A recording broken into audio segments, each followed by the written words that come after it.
जोहार। फिलहाल अभी इंडिया का जो चुनावी माहौल था वो अभी थोड़ा ठंडा हो चुका है, क्योंकि इससे पहले देखा जाए तो इंडिया का चुनावी माहौल काफ़ी गर्म था। एनडीए गठबंधन और इंडिया गठबंधन की ओर से, दोनों की ओर से दावा किया जा रहा था कि हम बनाएंगे सरकार। अगला का कहना था हम बनाएंगे सरकार। वहीं एनडीए का बात किया जाए तो एनडीए की ओर से कहा जा रहा था कि अब की बार 400 पार, लेकिन फिर भी एनडीए ने अभी बहुमत हासिल कर ली है। और बाकी अभी का फ़िलहाल अगर यदि आज का बात किया जाए तो फ़िलहाल अभी आज हम बात करने वाले हैं झारखंड और झारखंड लोकसभा के लेकर। बाकी झारखंड में एनडीए की ओर से 9 सीट हासिल की गई है, और साथ में अगर यदि इंडिया की ओर से देखा जाए तो ये 5 सीट हासिल करने में कामयाब हुई है।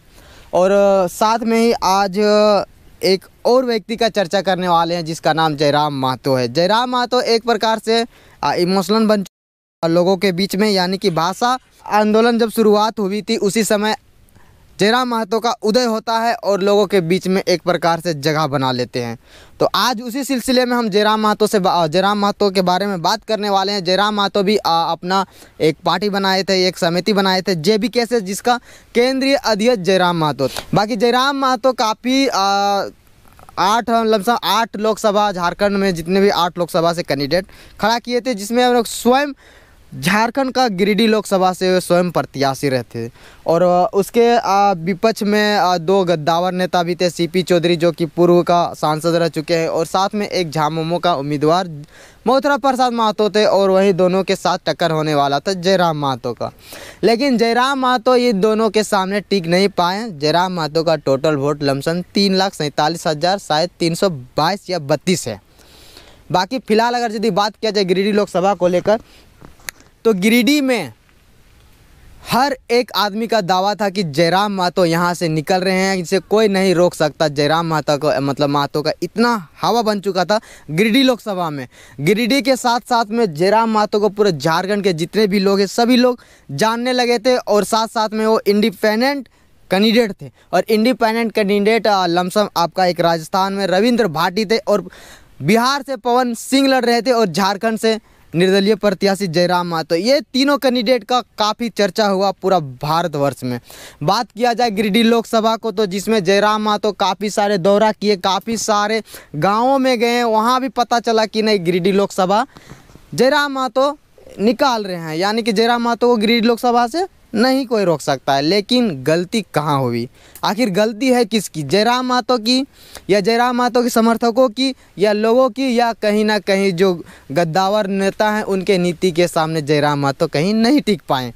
तो फिलहाल अगर यदि बात किया जाए लोगों की, तो लोगों की बात किया जाए तो गिरिडीह लोकसभा में सबसे अधिक जनसंख्या देखा जाए तो कुर्मी महतो की है, और कुर्मी महतो की ही वोट जयराम महतो की जीत या हार को डिसाइड करती है। हालांकि काफ़ी लोगों का ये भी कहना है कि साथ साथ में जो अल्पसंख्यक है, यानी कि मुस्लिम वोटर्स है, ये भी अगर यदि जयराम के साथ पूरा आते हैं तो जयराम महतो को कोई नहीं रोक पाता। लेकिन लोग ये दावा कर रहे थे कि जयराम महतो को गिरिडीह लोकसभा से कोई हरा नहीं सकता है। लेकिन आखिर क्या हुआ कि बड़े बड़े जो नेता थे वो उसके नीति के सामने जयराम महतो क्यों टिक नहीं पाए? क्या अल्पसंख्यक जो बोला जाता है कि अल्पसंख्यक बोल रहे थे कि जयराम महतो के साथ में, कहीं अल्पसंख्यक का ये दावा कहीं झूठा ना हो जाए? ये लोगों का कहना है कि अल्पसंख्यक एक प्रकार से हवा में बात कर रहे थे जयराम महतो के साथ कि हम आपके साथ हैं। लेकिन अल्पसंख्यक का वोट 100 में लमसम 20 से 25% ही वोट शायद से जयराम महतो को मिला होगा। अगर यदि अल्पसंख्यक का वोट पूरा मिलता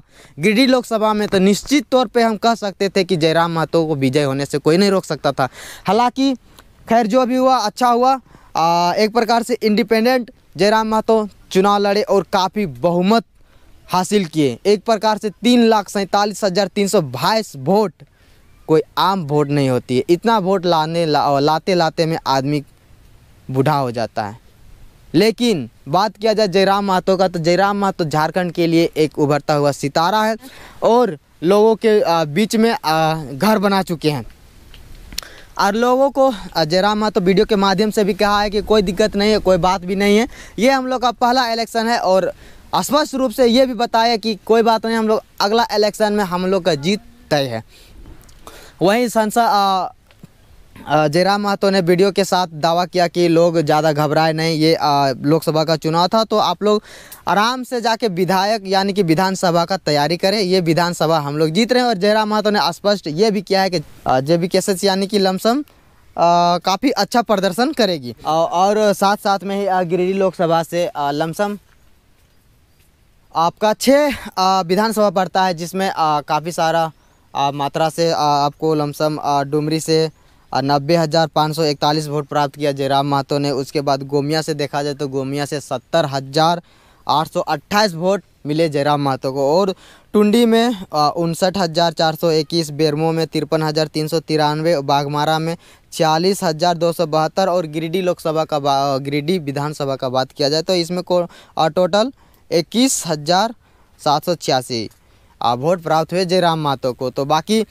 जयराम महतो का हार किस वजह से हुई, किस वजह से नहीं हुई, ये आप लोग कमेंट करके ज़रूर बताएं। मेरे को जितना अनुमान लगा कि मतलब जो बोल रहे थे कि ST SC आदिवासी अल्पसंख्यक या कुर्मी जो भी हो गया कि जयराम महतो के साथ हम लोग पूरा साथ में हैं। और जयराम महतो का ये दावा भी पूरा पब्लिक कर रहे थे कि जयराम महतो यहाँ से निकल रहे हैं। और यहाँ तक कि विपक्ष भी डरे हुए थे जयराम महतो से कि कहीं जयराम महतो ये सीट निकाल ना ले।